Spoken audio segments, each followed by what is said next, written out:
السلام عليكم ورحمة الله وبركاته. ازيكم يا حبايب قلبي؟ عاملين ايه يا احلى مشاهدين في الدنيا؟ النهارده جايه لكم بوصفه هتعجبكم كتير قوي، التوميه السوري. دي التوميه السوري بتاعتنا النهارده اللي احنا هنعملها. ايه رأيكم في شكلها؟ اتمنى ان هي تعجبكم، ويلا نبتدي الطريقه مع بعض. السلام عليكم ورحمة الله وبركاته. ازيكم يا حبايب قلبي يا احلى متابعين في الدنيا؟ عاملين ايه؟ النهارده جايه لكم فيديو هيعجبكم كتير. الفيديو بتاع النهاردة او الوصفة بتاعت النهاردة عندنا التومية السوري. هنعملها بمكونات بسيطة وطريقة هتعجبك جدا. قبل ما نبتدي الطريقة ونقول المكونات، لو انت اول مرة تدخلي قناتي وتشرفيني ما تنسنيش في اللايك والاشتراك فضلا وليس امرا، عشان يوصلك كل وصفة جديدة من مطبخ رحاب البدري.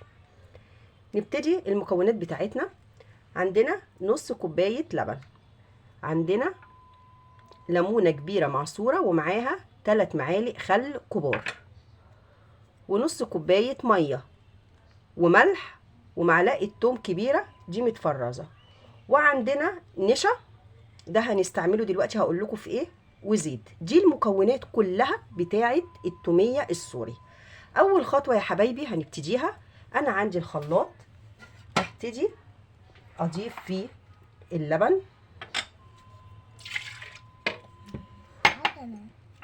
والليمون مع الخل والثوم والملح. احنا هنضرب كل المكونات دي في الخلاط وهرجع لكم ونشوف هنعمل ايه.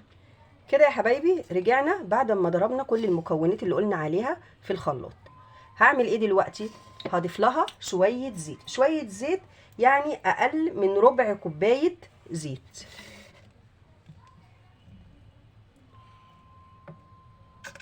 بس كده. هنركنها دلوقتي على جنب. الخطوة اللي بعديها عندي طاسة نص كوباية المية اضيفها كده، وده النشا اللي احنا قلنا عليه. هنضيف 5 معالق نشا كبار. ادي 1 2 3 4 ادي 5. هنعمل ايه؟ هنقلب كل النشا ده مع بعضيه.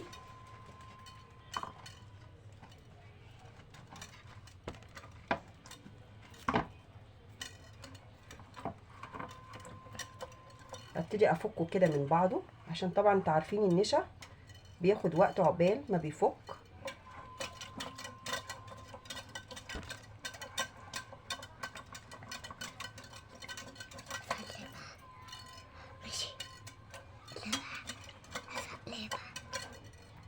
كده اهو ابتدى ان هو يفك مع بعضيه، وهرفعه على النار كده يا حبايبي. احنا حاطينه على النار. نستمر بقى في التقليب لغايه ما يتقل معانا.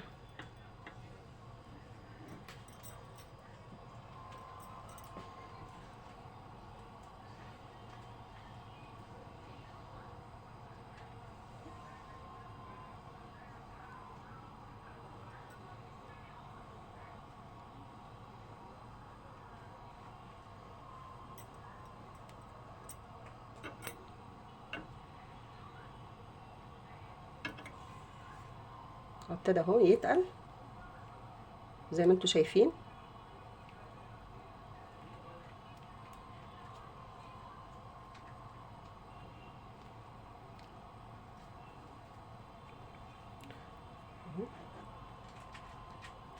هي يعني ايه نفس طريقه كده المهلبيه، بس طبعا دي انا عايزاها تقيله، ما بعملهاش ايه خفيفه،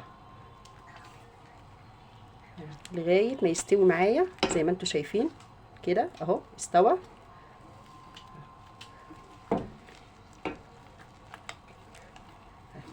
زي ما انتوا شايفين كده.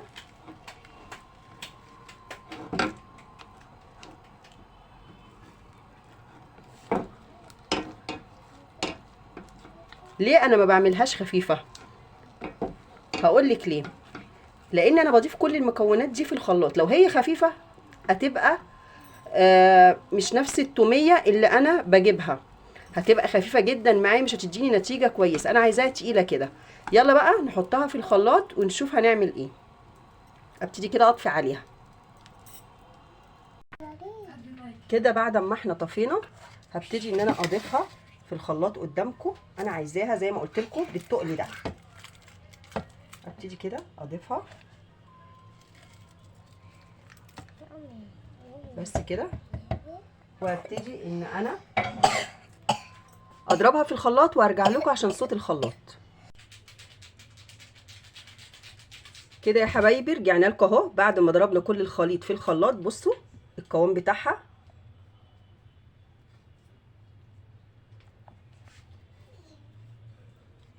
قوام كريمي ونفس التوميه السوري. مكونات التوميه السوري ديت انا جبتها من مطعم سوري جنبي، فكانت عجباني الطريقه قوي، فسالته فقال لي على الطريقه والمكونات، فبقيت اعملها فعلا. لقيتها نفس الطعم لما انا بشتري السندوتشات منهم، نفس الطعم بالظبط. ففعلا جربيها ومش هتندمي، نتيجه ممتازه جدا زي ما انت شايفه. لو في حاله لقيتيها تقلت منك ممكن تزوديها شويه لبن صغيرين وهي في الخلاط، هتديكي نفس السمك والطريقه الكريمي ديت.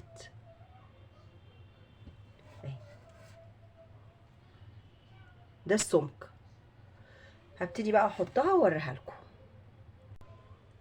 وكده يا حبايب قلبي ده الشكل النهائي للتوميه السوري بتاعتنا. اتمنى تكون وصفتنا النهارده عجبتكم وتستفادوا منها وتكون خفيفه عليكم. والسلام عليكم ورحمه الله وبركاته.